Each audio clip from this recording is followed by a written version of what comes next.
오늘 살펴볼 하나님의 말씀은 마가복음 13장 9절입니다.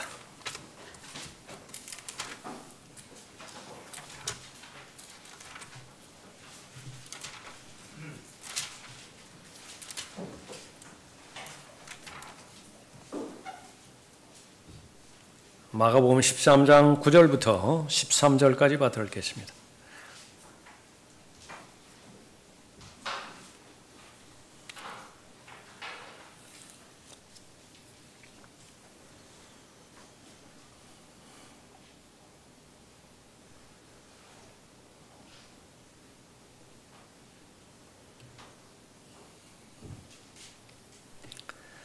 너희는 스스로 주의하라. 이는 사람들이 너희를 공회들에 넘기고 회당들에서 매질할 것이기 때문이라.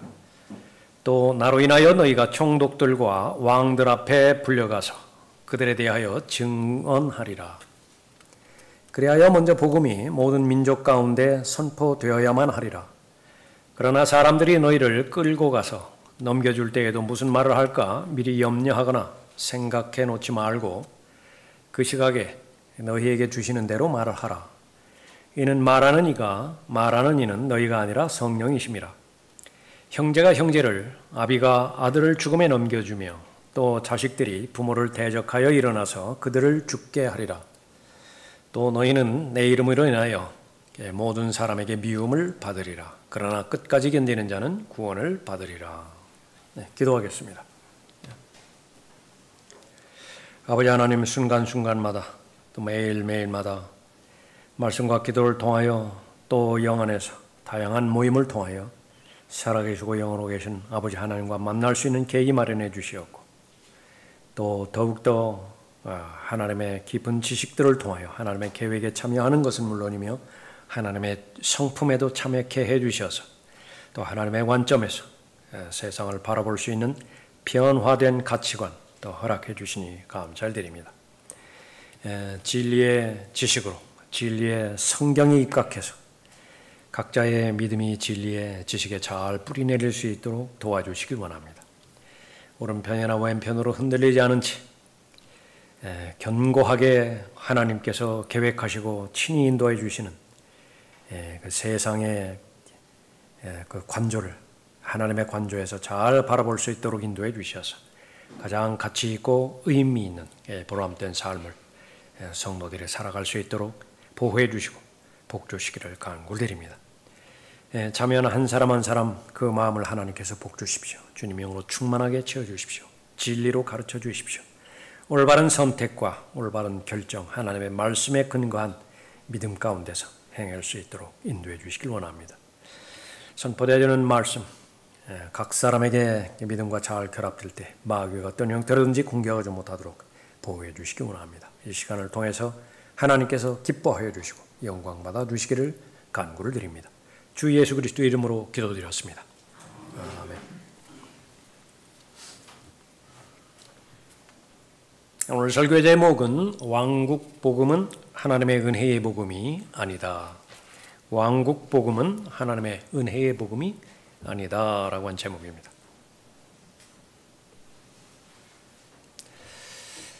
대부분의 이단의 교리들이 있죠. 그것은 성경에 나와 있는 진리를 잘못된 상황, 잘못된 경륜에 둔 결과입니다. 제7일 안식교 재림교의 안식일에 대한 가르침, 그것은 올바른 가르침이에요. 그러나 적용되어지는 시점이 교회 시대인 이 시대가 아니라 바로 구약 시대나 또 대환란 시대에 적용이 되어지는 것이죠. 끝까지 견디는 자는 구원을 받으리라. 오늘 본문 말씀에도 나오는 부분인데 이것은 성경 밖에 있는 어떤 개인이나 단체의 신념이 아니라 하나님의 말씀입니다. 진리지요. 올바른 진리의 말씀입니다. 다만 적용되어지는 경륜이 적용되어지는 그 상황이 다르기 때문에 이단이 되어진 것입니다. 이것이 핵심입니다. 그래서 올바로 나누어야 되고요. 올바로 적용해야 됩니다. 역사적으로 적용하는 것으로 시작해서 교리적으로 반드시 올바로 적용해야 되고 그 결과 어떠한 하나님의 말씀이든지 영적으로 잘 적용해서 영적인 적용을 실제적인 적용이라 그렇게 말합니다. 실제라고 하는 것은 나의 존재를 말하는 거예요. 내가 지금 현재 이 시간에 여기에 있잖아요. 나에게 그 말씀은 무슨 영향을 줄 수 있는 것이냐라고 하는 거죠. 그것이 적용이 되지 않으면 이 하나님의 말씀은 올바로 나누는 것이 아니라 잘못 나누는 것입니다. 자신에게 아무런 영향을 끼치지 않은 것입니다. 그래서 그런 사람의 고백은 그거 다 유대인 이야기고 그거 다 이스라엘 이야기고 그런 식으로 다 돌려버려서 자신과는 아무런 관계가 없게 그렇게 만들어버리는 것이요. 특히 구원과 관련되어서 이 왕국 복음과 하나님의 은혜의 복음 이것은 올바로 잘 나누어야 되고요. 올바로 잘 적용해서 하나님의 말씀에 대한 교훈을 잘 얻어야 되어지는 것입니다. 하나님의 말씀에 보면 여러 가지 말씀을 들어야 되는 대상이 나오는데 그 가운데 하나가 그리스도의 몸 안에 들어와 있는 그리스도인들입니다. 성경의 모든 대상이 다 그리스도의 몸 안에 있는 그리스도인들이 아니에요. 그리스도의 몸 밖에 있는 사람도 있고요. 또 모두가 다 하나님의 아들들이 되는 권세를 얻는 것도 아닌 것입니다. 성경은 구약 시대에 거주했던 사람들을 향해서 기록되기도 하고 대환란이라든지 천년왕국 거기에 해당되어지는 특별한 사람들을 대상으로 해서 말씀하기도 하죠. 성경을 올바로 나누어야 되고 그 결과 자신이 망하지 않을 수 있습니다. 성경을 올바로 나누지 않으면 망하는 거예요. 억지로 풀게 되어 있습니다. 오늘 본문 말씀 특별히 왕국 복음에 관련돼서 다시 한번 재정립함으로 인해서 그것이 하나님의 은혜의 복음 그것과 어떻게 다른 것인가 이렇게 살펴볼 수 있습니다. 몇 가지로 살펴볼 텐데 첫 번째로 여기 본문에 나오는 12사도들 12사도들이죠. 이 사도들은 14만 4천 명을 예표하는 예표일 수도 있고요. 아니면은 실제 그 자신들이 다시 재림할 것입니다. 다시 되돌아올 것이라고요. 그러니까 그것이 왕국복음을 통해서 알려주는 것입니다. 9절을 보십시오. 너희는 스스로 주의하라. 이는 사람들이 너희 사도들입니다. 공회들에 넘기고 회당들에서 매질할 것이기 때문이라. 또 나로 인하여 너희가 총독들과 왕들 앞에 불려가서 그들에 대하여 증언하리라.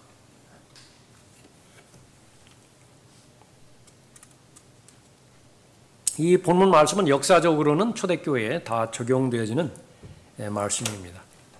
이 초대교회에 지금 살았던 이 베드로나 요한 이런 사람들은요, 다 공회에 그렇게 넘겨지죠. 사도행전의 역사입니다.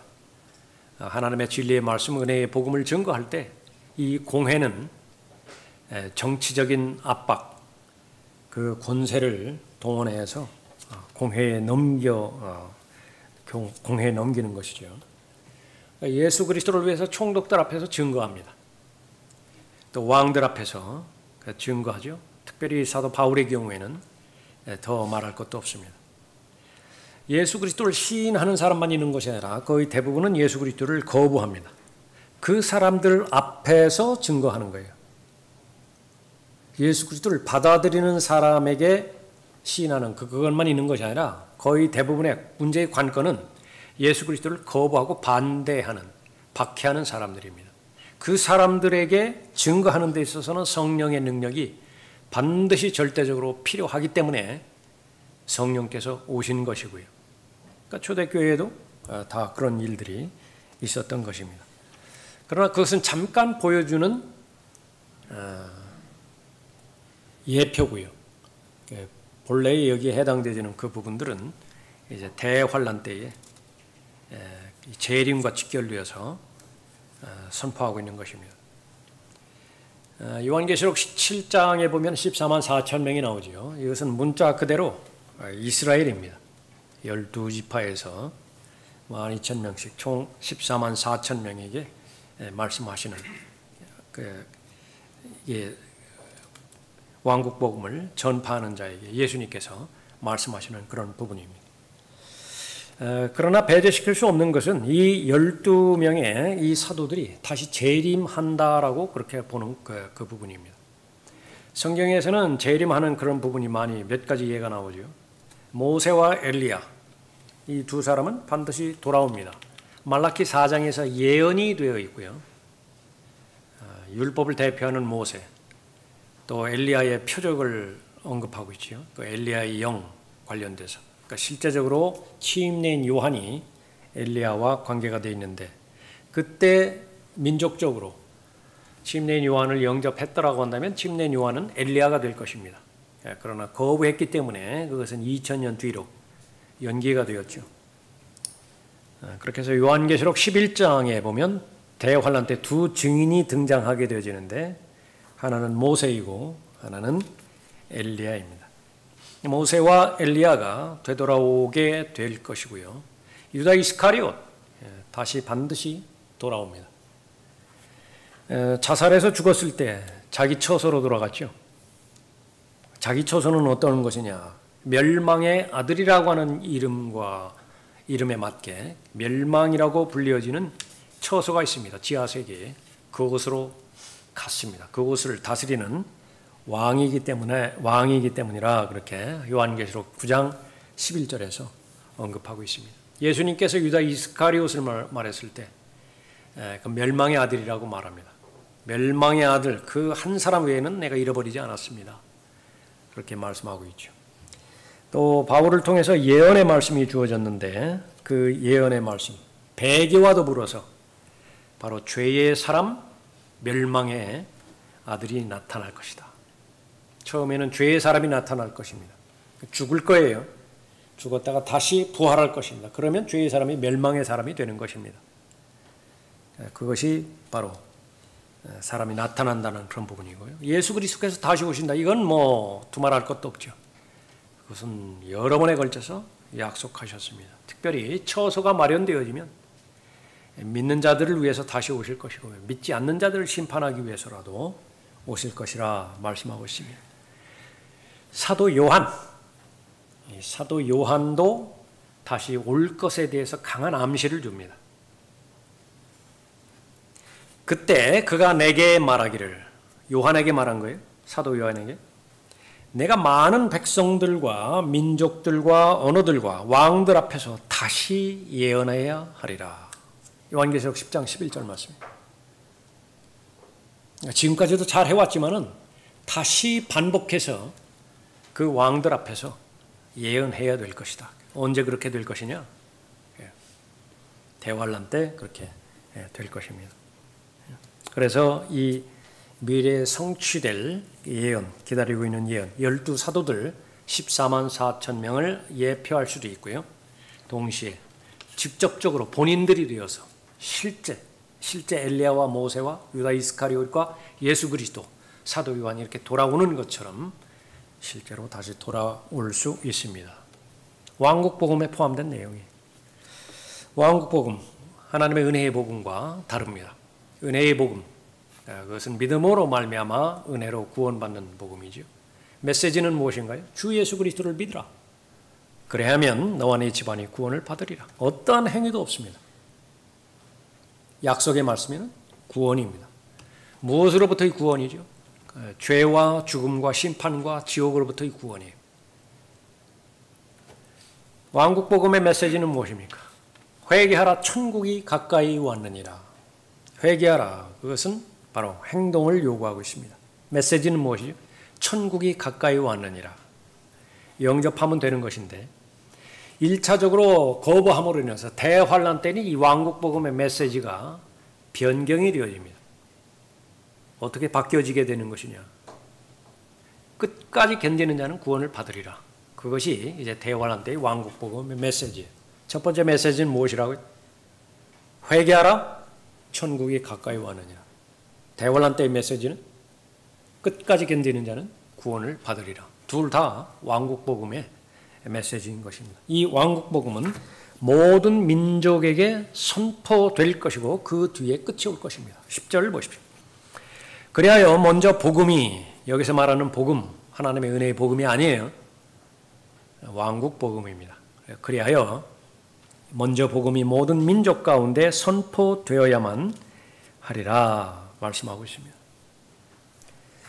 인자가 올 때까지 너희가 이스라엘의 성읍들을 다 다녀보지 못하리라. 마태복음 10장 23절에서 말씀하셨는데 초림 때에는 문자적으로 이루어지지 않았어요. 모든 성읍을 다 다니지 않으셨던 것입니다. 그 구절은 미래에 성취될 거예요. 대환란 때 성취될 것입니다. 그래서 10절에서 나오는 이 복음, 왕국 복음인데요. 이 병행 구절이 있습니다.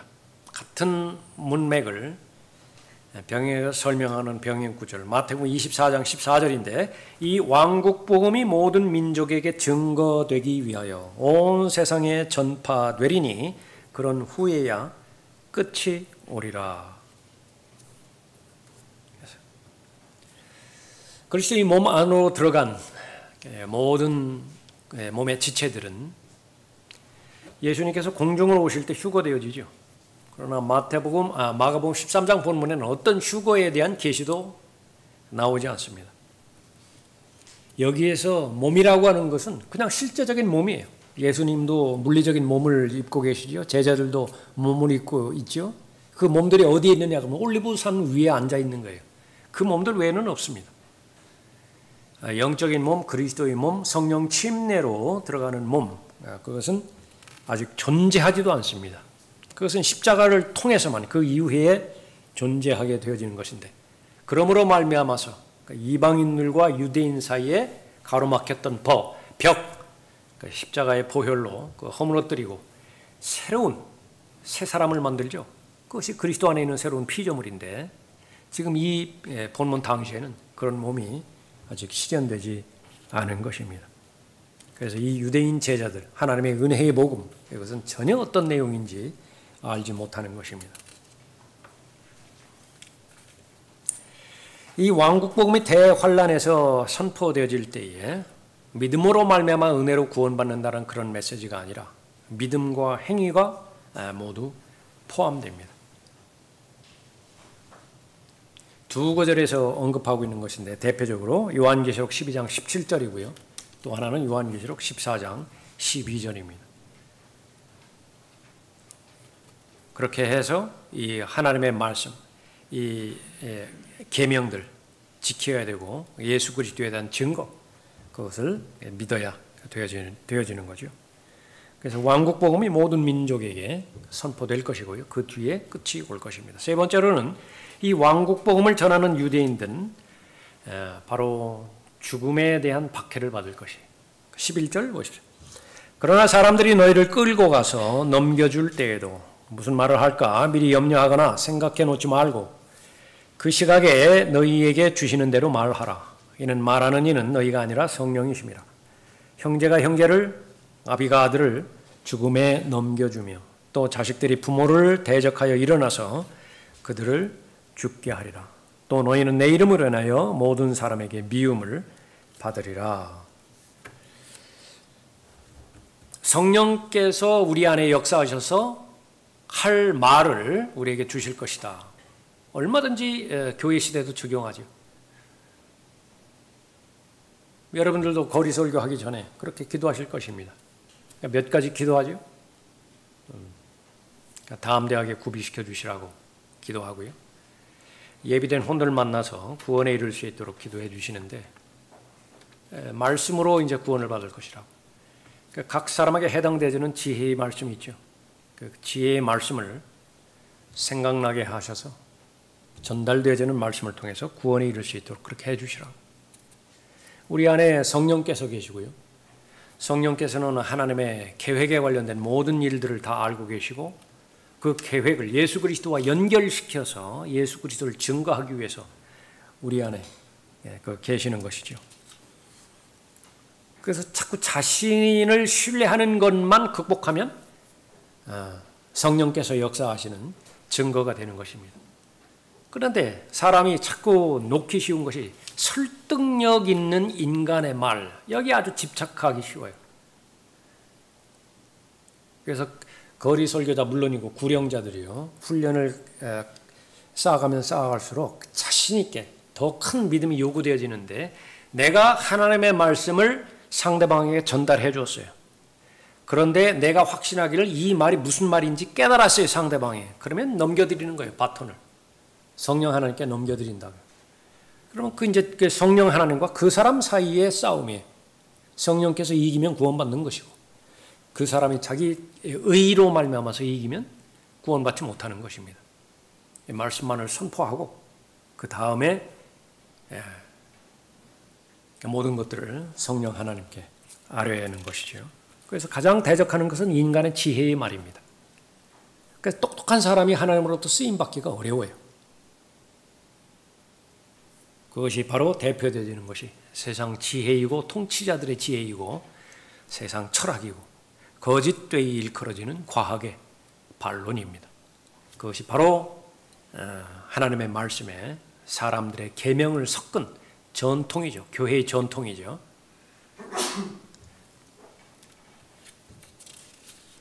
내가 온 것은 사람이 그 아버지와 딸이 그 어머니와 며느리가 그 시어머니와 서로 대적하게 하려 함이라. 사람의 원수들은 그의 가족 중에 있으리라. 마태복음 10장 35절 36절 말씀인데 진리에 관한 한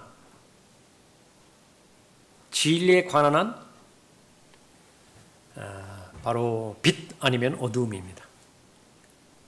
진리에 관한 한이에요. 이것을 모든 영역에 다 적용시켜가지고 용납과 포용의 영역임에도 불구하고 빛과 어둠으로 나눠서 싸우는 그거 파벌을 조성하는 것입니다. 분파를 조성하는 것이라. 그거 잘했던 전문가가 고린도 성도들이었어요. 고린도인들이었다고. 분별이 없어요. 분별이. 세상에 자신의 몸이 하나님의 성전인 것도 모르는 자들이라고요. 예. 그러나 진리에 관련돼서 진리가 전파될 때는 반드시 박해가 따를 것이라 그렇게 말하고 있습니다. 그것은 속성 때문에 그렇습니다. 빛과 어둠의 속성 때문에 그래요. 죄라고 하는 것은 뭐예요? 빛을 모르는 것이 아닙니다. 빛을 알아요. 그런데 고의적으로 안 나가요. 왜 그런 것이냐? 어둠을 더 사랑합니다. 그 자체가 빛이에요. 빛은 예수 그리스도시죠. 예수 그리스도를 소유하지 않는 그 상태가 죄의 본질이에요. 무엇 때문에 예수 그리스도라고 하는 빛을 소유하지 않는 것이냐? 그러니까 죄 때문에 그렇습니다. 죄를 버려야, 다시 말하면 어둠의 영역에서 걸어 나가야 빛의 영역으로 들어가는 것인데 흑암의 권세에 있었다가 이제는 영접함으로 인해서 사랑하는 아들의 나라로 옮겨가는 것인데 구원받는 것인데 알면서도 고의적으로 거부한다. 그것이 바로 죄의 본질이라. 거짓말하고 도둑질하고 뭐 음행하고 꼭 이것은 죄의 본질이 아니에요. 그런 것 때문에 지옥 가는 것은 아닙니다. 하지 말아야 될 것을 행함으로 인해서 지옥에 가는 것이 아니라 해야 되는데 안 한 거예요. 믿어야 되는데 안 믿었다. 영접해야 되는데 영접하지 않았어요. 그것 때문에 구원받지 못하는 것이죠. 내가 온 것은 사람이 세상이 너희를 미워하면 그것은 너희를 미워하기 이전에 나를 미워한 것임을 알라. 만일 너희가 세상에 속한다면 세상은 자기 사람들을 사랑할 것이라. 그러나 너희는 세상에 속한 자가 아니요 내가 너희를 세상으로부터 선택하였느니라. 이로 인하여 세상이 너희를 미워하느니라. 그러니까 중요한 인생의 본질의 문제가 여기 있습니다. 세상이라고 하는 그 영역에서 지리적으로 세상에 속하지 않는 사람은 없어요. 그건 죽은 사람입니다. 심지어 지리적으로 세상에 속하지 않으려고 시도했던 예들이 수도원, 수녀원이죠. 여러분이 아는 것처럼 거기는 세상에서 발견되는 죄보다도 더 더러운 죄들, 더 가증스러운 죄들이 거기에 더 있는 것입니다. 배가 있어야 될 곳은 바다예요. 산으로 가면 안 돼요. 그리스도인이 있어야 될 것은 세상입니다. 그러나 문제는 배가 바다에 있는 것은 분명한 것인데 바닷물이 들어오면 망하는 거예요. 바닷물이 들어올 그런 위험성을 아는 채 그걸 알고도 세상에 그렇게 간다. 그럼 그건 그 자폭입니다. 자살 행위예요. 여러분의 동창회에 갔는데 무슨 모임에 갔는데 친지 모임에 갔는데 계속 나쁜 영향력만 받고 막 안에는 자신의 영이 막 엉망진창이 되고 그렇게 됐어요. 안 가는 거예요. 뭐 가면 안 돼요. 악한 사귐이라고요. 악한 사귐. 그럼 언제까지 안 갈 거예요? 언제까지 계속 도망만 다닐 거냐라고 하는 거죠. 빨리 무장을 해야 돼요. 하나님의 전신갑옷으로 무장을 하고 성령 하나님으로 무장을 하고 말씀과 기도를 통해서 무장을 하고 그렇게 해서 이제는 빛을 발하는 복음에 합당한 삶을 살 수 있어야 되죠. 그러니까 어려운 것이 아니라 하나님 앞에 헌신하면 됩니다. 어떤 형태로든지 거듭났다라고 한다면 하나님 보시기에는 빛의 자녀예요. 그 안에는 빛이 있다고요. 그러니까 그것만 스스로 막으면 안 돼요. 천으로 가린다든지 무슨 양동이로 이렇게 뒤집어 씌운다든지. 왜 그렇죠? 그냥 빛을 비추는 것이 부끄러워요. 빛을 비추면 자기가 드러나 버려요. 차별이 된다고요. 그것을 감당할 수 없으니까 억지로 두 겹, 세 겹 가려버린다고요. 한참 시간이 지난 다음에 선생님도 그리스도인이셨습니까? 그러니까 수치스러운 일이라. 부끄러운 일이라. 그러지만 않는다라고 한다면 다시 세상으로 가는 거예요. 그것이 구원의 목적입니다. 다시 말하면 세상에 속했던 자를 하나님께서 뽑아내셔서 불러내셨습니다. 또 하나님의 말씀과 성령 하나님으로 무장시켜서 다시 세상으로 보낸다. 그것이 내가 있었던 곳부터 시작되는 거예요. 예루살렘부터 시작된다. 그 다음에는 조금 더 믿음의 역량이 늘어나면 유대 지역으로 확장이 되어지고 조금 더 확장되면 사마리아라든지 땅끝이라든지 어디를 가든지 그리스도인이라고 하는 말이 그 말이라고요. 예? 여기서 그리스도인이 되어지는 것은 물론이고 학교에서도 그렇고 사업장에서도 그렇고 작은아버지 집에 가서도 그렇고 중학교 동창하고 길거리에서 만나서도 그렇고 어디를 가든지 그리스도인이라. 예? 그러나 문제는 세상에 속하지 않은 나의 신분이 드러나는 순간에 그것은 증오의 대상이 되는데 거기에 대해서 너무 겁먹지 말라라고 하는 거예요. 그래서 자주 말씀드리는 것이 그것입니다. 세상과 다르게 사는 것에 대해서 두려워하지 말고 겁먹지 말라. 그건 어차피 다르게 돼 있어요. 도대체 얼마나 노력을 하면 얼마나 애를 쓰면 물과 기름이 섞일까요? 별짓을 한번 다 해보자 그거예요. 물과 기름을 막 섞어가지고서 한 몸이 되게 한 성분이 되게 해보자. 그 성분이 다르다고 하면 경향이 다른데 어떻게 섞일 수가 없어요. 예. 그렇게 해서 방법은 뭐 밑에 쫙 가라앉는 거예요. 예. 그러나 분명하게 말합니다. 세상이 너희를 미워하면 두 가지 판단을 하라. 예. 첫 번째, 자업자득인가. 부주의하게 살고 하나님의 말씀의 원리 따라서 살지 않고 특히 돈 문제, 신용 문제 이 부분 때문에 실격을 당한다고 한다면 그 간증을 잃어버린 상태에서 그 사람이 할 수 있는 일은 없어요. 예. 그 부분에 대해서 그런 고난에는 절대로 빠져들지 말고 그리스도를 위한 고난, 내가 예수 그리스도를 믿는다라고 하는 이유 때문에 예수 그리스도와 동행하고 예수 그리스도를 섬기고 증거하는 것이 바로 예수 그리스도 섬기는 거 아니겠어요? 그런 이유로 인해서 미워한다라고 한다면 그것은 성경대로 되어간다라고 하는 사실을 확신하라. 또 세상으로부터 선택한 예수님의 말씀이 바로 그것을 지지해 주는 말씀입니다. 그래서 결론은 뭐예요? 세상은 너희를 미워한다. 얼마만큼 덜 증오의 대상이 될까 봐, 얼마만큼 덜 미움의 대상이 될까 봐 그렇게 애쓸는지 모르지만은 아무리 애써보라. 그게 가능한 것인가? 내가 그리스도인이라고 한다면 그건 하나님의 말씀에서 벗어날 수가 없는 것입니다. 예? 그래서 우리는 지금까지 구원받기 이전에는 다른 사람의 도움과 다른 사람의 능력으로 살아왔어요. 사장 때문에 산 거 아니에요?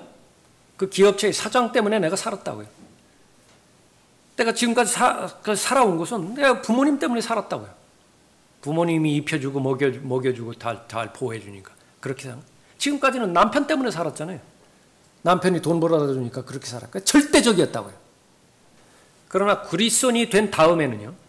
절대로 남편이 우상이 돼서는 안 됩니다. 제일 조심하라. 남편을 우상으로 만들지 말라. 가까운 사람, 목사가 우상이 되면 그 교회는 전체가 다 망한 교회고요. 예. 거기서 벗어나는 것입니다. 내가 그들에게 아버지의 말씀을 주었더니 세상이 그들을 미워하였나이다. 다시 반복해서 말씀합니다. 세상이 나를 미워하고 나에 대해서 호감을 갖지 않는 이유가 단 하나의 이유가 내가 말씀을 가지고 있고 그 말씀대로 살려고 하고 그 말씀을 사랑하기 때문에 받는 미움과 증오라고 한다면 잘 사는 거예요. 원리대로 사는 것입니다. 근데 그 외의 이유로 인해 가지고서 세상으로부터 따돌림을 받거나 미움을 받는다. 그건 별 상관이 없어요. 하나님과 아무런 상관이 없다. 그러나 분명하게 세상에 속하지 않는다라고 한다면 그것은 예수님을 따르는 사람이다. 예수님도 세상에 속하지 않았죠. 세상에 속하지 않은 그리스도인들, 제자들 역시 마찬가지입니다. 더 나아가서 요한일서 3장 13절에서는요. 이상하게 여기지 말래요. 왜 그렇지? 이건 당황스러운데? 그런 말 하지 말라는 거예요. 뭐를요? 나의 형제들아, 세상이 너희를 미워하여도 이상히 여기지 말라. 요한일서 3장 13절 말씀입니다. 자, 이것이 교회 시대에도 일어나는 부분이지만 그럼에도 여전히 본문에서 말씀하시는 것, 대환란에 있는 유대인들을 말하는 것입니다. 대환란에 있는 유대인들, 바로 끝에 그 대환란 끝 바로 언저리에 있는 유대인들이에요. 13절 그 끝 후반부 보십시오. 그러나 끝까지 견디는 자는 구원을 받으리라 그렇게 말씀하고 있죠. 14절도 보십시오. 그러나 너희가 선지자 다니엘이 말했던 멸망에 가증한 것이 서지 못할 곳에 서 있는 것을 볼 때면 이 시대가 아니라 적그리스도가 실제로 눈에 보이는 모습으로 출현을 해서 다시 재건될 대환란 성전의 지성소에 들어가서 행하고 있는 이 부분들이 목격이 될 때죠. 그때 교리적으로 해당되어지는 것이 바로 왕국복음입니다. 그래서 성경의 본문에서 나오는 이 끝은 그리스도인 개인의 인생의 끝이 아니라 그건 전혀 상관이 없습니다. 어떤 기간의 끝을 말하는 것인데 교회 시대의 끝, 그것은 휴거죠. 대환란의 끝, 재림 직전이죠. 그때를 말하는 거예요. 재림 직전까지 견뎌야 된다라고 하는 것을 말아야 되는 것입니다. 성전이 대환란 성전이 재건될 것이고요. 적그리스도가 나타나서 희생제물을 바치는 것을 이제는 금지할 때일 것입니다. 자신의 형상이 세워지는 때이고 그 형상에게 경배할 것을 강요하게 되어지는 것입니다. 그것을 알아차린 유대인들이 그 경배를 금지하게 됐을 때 인간 제물이 바쳐지는 것입니다. 실제 목이 베어져서 참수당하는 것이고요. 흘러나오는 피가 제단으로 들여져서 그 피를 마시는 것입니다. 실제적인 살과 실제적인 피를 그렇게 먹고 마시게 되어지는 것입니다. 그래서 대환란 때에 이 유대인 회당에서 왕국복음을 전파하는 유대인들, 그 유대인들 두 가지 경우로 살펴봤습니다. 14만 4천 명이거나 아니면 부활한 사도들이거나 관계없어요. 어쨌든 왕국복음을 증거한다. 그 사람들은 바로 왕국복음 전파자들인데 그 왕국복음 전파자들로 인해서 회심한 사람들이 있겠죠. 그 전체를 동료 유대인들이 박해를 하는 것입니다. 동료 유대인들, 가장 가까운 친척들이 아버지와 아들, 시어머니와 며느리 이 관계에서 원수 관계가 형성이 되어지는 것입니다.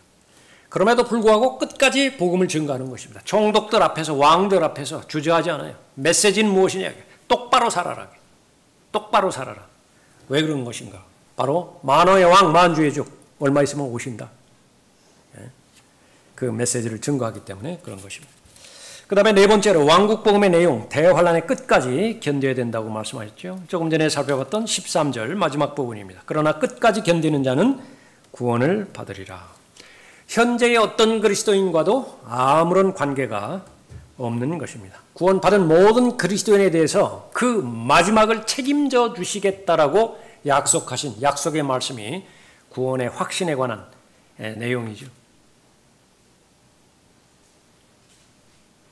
또한 그분께서 너희를 끝까지 확고하게 지키시어 우리 주 예수 그리스도의 날에 책망할 것이 없게 하시리라. 고린도전서 1장 7절 8절 말씀입니다. 끝까지 견디라 그렇게 말씀하는 것이 아니라 확고하게 지키신다. 내가 지키는 거 아니에요. 내가 믿음을 잘 간수하고 내가 믿음을 빼앗기지 않고 그렇게 해서 지키는 것이 아닙니다. 하나님께서 지켜주시는 거예요. 그러나 믿음을 지켰다라고 하는 표현이 신약성경에 나오죠. 바울 서신에 나옵니다. 그거 반드시 구분해야 돼요. 믿음을 지켰다라고 말했을 때 그 믿음은 어떠한 믿음이냐면 하나님의 나라에 대한 상속과 직결되어지는 믿음이에요. 구원을 받았는데 그 믿음을 지키지 못했다. 그렇다고 해서 구원을 잃어버리는 것이냐? 그런 말씀은 단 한 구절도 존재하지 않는다. 그러나 구원받은 이후에 내가 계속해서 예수 그리스도께 순종하고 예수 그리스도와 동행하고 예수 그리스도를 섬기고 예수 그리스도를 증거함으로 인해서 형성된 믿음, 이보다 더 소중한 자산은 없죠. 소중하기 때문에 도둑은 그것을 훔치려고 하는 거예요. 다른 건 별 관심이 없어요. 그것만 훔치면 된다고요. 그것만. 나는 역시 마찬가지로 그 가치를 알기 때문에 어떤 희생과 대가를 치른다 하더라도 그것만큼은 내가 지켜낸다. 간증을 지키는 거예요. 그래, 그것이. 간증을 잃어버리면 다 잃어버린다. 그 간증을 지켜낸 결과 예수님의 칭찬의 대상이 되어야 되는 것입니다. 잘하였다 착하고 신실한 종아.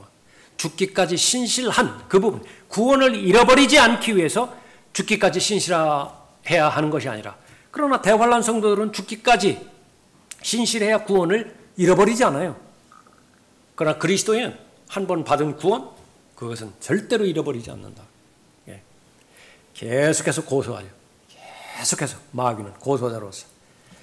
내용이 무엇입니까? 그러고도 그리스도인입니까? 그러고도 그리스도인입니까? 그러고도 구원받았습니까? 그리고도 구원받았습니까? 하나님에 대해서 말하는 동시에 그 정죄하는 대상에 대해서도 똑같이 말하는 거예요. 그러고도 내가 그리스도인이야? 그러고도 내가 그리스도인이야? 그러고도 내가 구원받았어?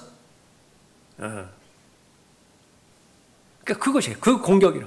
그 싸움이라고 하는 것은 바로 다시 한번 정확한 지식에 근거해서 내가 받은 구원의 근거는 무엇이냐. 그러니까 나의 행위가 하나라도 들어갔다고 한다면 그 행위가 변하는 순간에 내가 소유한 구원도 변화가 있지만은 거기는 어떠한 행위도 포함되지 않았어요.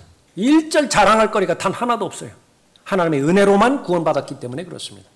그러면 은혜로 구원해 주신 그 하나님께서 나의 구원을 붙들고 계시는 것인데, 하나님께서 붙들고 있는 그 손과 내가 보조해서 붙들고 있는 손이 동역을 이루는 공통된 부분이 있는 것이냐? 그거 없어요.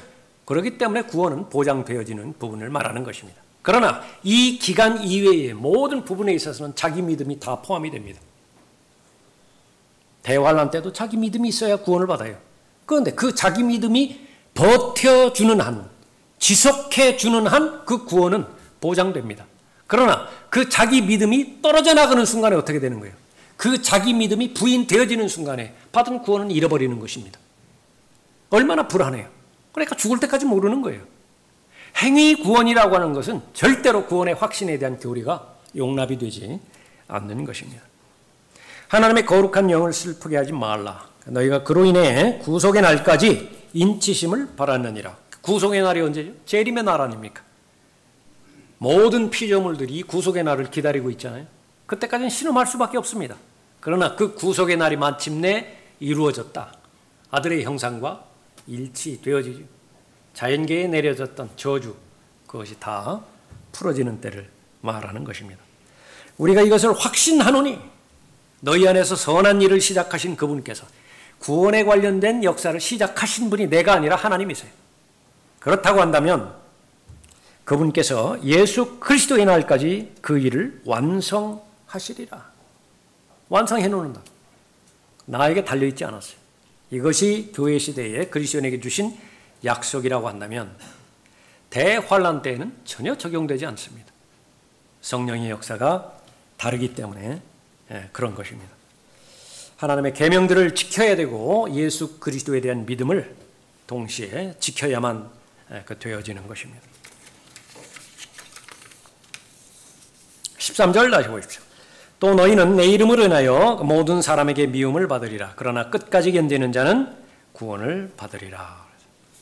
그렇게 해서 일반 서신, 야고보서라든지 특히 히브리서에 그 많이 나오는 그런 끝까지 견디는 부분들에 대해서 나오죠. 교리적으로는 그리스도인과 아무 관계가 없습니다. 예를 들어서 몇 가지 살펴보면 그리스도는 자기 자신의 집을 맡은 아들이니 만일 우리가 확신과 소망의 기쁨을 끝까지 굳게 붙들면 이거 조건이에요. 우리가 확신과 소망의 기쁨을 끝까지 굳게 붙들면 우리가 그의 집이라. 히브리서 3장 6절인데 끝까지 붙들지 못하면 어떻게 되는 것입니까? 다시 이제 과거의 이스라엘처럼 되는 것입니다.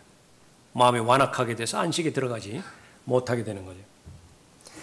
이는 우리가 처음에 확신을 끝까지 견고하게 붙들면 그리스도께 참여한 자가 되기 때문이라. 끝까지 붙들지 못하면 어떻게 되는 거예요?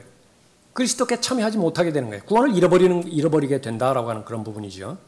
그러니까 그 부분들을 정확하게 잘 나누어서 봐야 됩니다. 이 말씀이 교리적으로 나에게 적용되어지는 말씀인가? 누구에게 적용되어지는 말씀인가? 그것을 1차적으로 알아야 되고요. 그 다음에 거기서 끝나는 것이 아니라 바로 구원받은 하나님의 자녀가 이제는 목적이 어디 있어요? 구원받았다라고 하면 성장해야 되죠. 성숙을 향해서 나아가야 되죠. 그 방법은 조금 전에 그 요셉의 경우를 한번 말씀드려봤던 것처럼 자기 자신을 배신하는 형들이 없으면 불가능하다고요. 자기에게 억울한 누명을 뒤집어 씌운 보디발의 아내가 없다라고 한다면 불가능하다고요. 감옥의 간수가 감옥에서 도와주었던 그 죄수가 아니었다고 한다면 불가능하다고요. 그러니까 그런 모든 부분들에 대해서 우리는 두려움과 떨림 가운데서 구원을 계속 이루어 나가야 되는 거죠. 그럼에도 불구하고 한 가지 변치 않는 사실은 한 번 받은 구원, 선물로 내게 주어주신 하나님의 생명, 영원한 생명, 그것은 절대로 하나님께서 철회해 가지 않으신다. 우리의 입장에서는 잃어버리지 않는다. 끝까지 보호받는다라고 하는 그런 그 부분입니다. 자, 이단이 되어지는 것, 그것은 하나님의 말씀 올바로 나누지 못할 때 가능하다고 그랬습니다. 대부분의 이단들의 교리, 그것은 성경에 나와 있는 진리예요. 올바른 내용들입니다. 올바른 내용들을 바로 올바른 상황에 적용시키지 못했을 때, 올바른 경륜에 적용시키지 못했을 때, 그것은 바로 자신을 패망시키게 되는 원인이 된다는 사실을 아는 것입니다. 그것을 억지로 푼다 그렇게 말하는 것입니다. 여러분들이 하나님의 은혜의 복음으로 구원에 대한 사실을 여러분의 믿음과 결합해서 잘 확신하고요. 그로 인해서 기쁨을 갖고 또 구원에 대해서 감격해하고, 그러니까 그것이 가능하기 위해서는 성경의 모든 구절들을 올바로 나누어서 체계적으로 잘 공부할 때에 그것이 체계적이고 또 총체적으로 여러분에게 기쁨이 되어지는 것입니다. 얼마만큼 복된 자리에 있는 것인지 여러분 다시 한번 하나님 앞에 감사드리고 지금까지 인도해 주셨던 하나님의 손길에 감사하는 방으로서 더 열심히 성경 읽으십시오. 더 열심히 성경을 공부하십시오. 그래서 아직까지 알지 못하는 사람들 그러니까 부지런히 전해 주십시오. 가르쳐 주십시오. 전달해 주십시오. 그것이 바로 하나님의 일이고 하나님께서 영원롭게 되어지는 일입니다. 기도하겠습니다. 은혜로우신 아버지 하나님, 오후에도 주님의 거룩하신 이름으로 모이게 해주시고 또 진리의 말씀을 통해서 다시 한번 하나님께서 가르쳐 주시는 교리와 교훈들 잘 되새겨 볼 수 있도록 인도해 주심을 감사를 드립니다. 어느 시대에 살았던 하나님의 자녀이든지 간에 담대함이 그 공통점이었고 그 특징이었습니다. 주저하지 않았습니다. 겁먹지 않았습니다. 무서워하지 않았습니다. 성령께서 내주하고 계시고 또 다른 것보다도 자신의 생명을 그렇게 영원한 생명을 주시고자 스스로 갈보리 십자가에서 저주받으셨고 하나님의 심판을 받으셨으며 더 나아가서 목마르다 말씀하심으로 지옥의 형벌까지 기꺼이 자원하여 대신 받으신 분이 바로 저희의 구주이시기 때문에 그렇습니다. 이 복음은 구원에 이르게 하는 하나님의 능력입니다. 들림받아 올라갈 그때까지 주어주신 여건 가운데서 또 주어진 상황 가운데서 담대하게 주 예수 그리스도를 선포하고 또 시인하며 예수 그리스도와 동행함으로 인해서 마귀가 두려워하는 그야말로 하나님의 전신갑옷으로 잘 무장된 하나님의 군사들이 될 수 있도록 또 군사들로 늘 발견될 수 있도록 보호해 주시길 원합니다. 주 예수 그리스도 이름으로 기도드렸습니다. 아멘. 다 같이 일어나시겠습니다.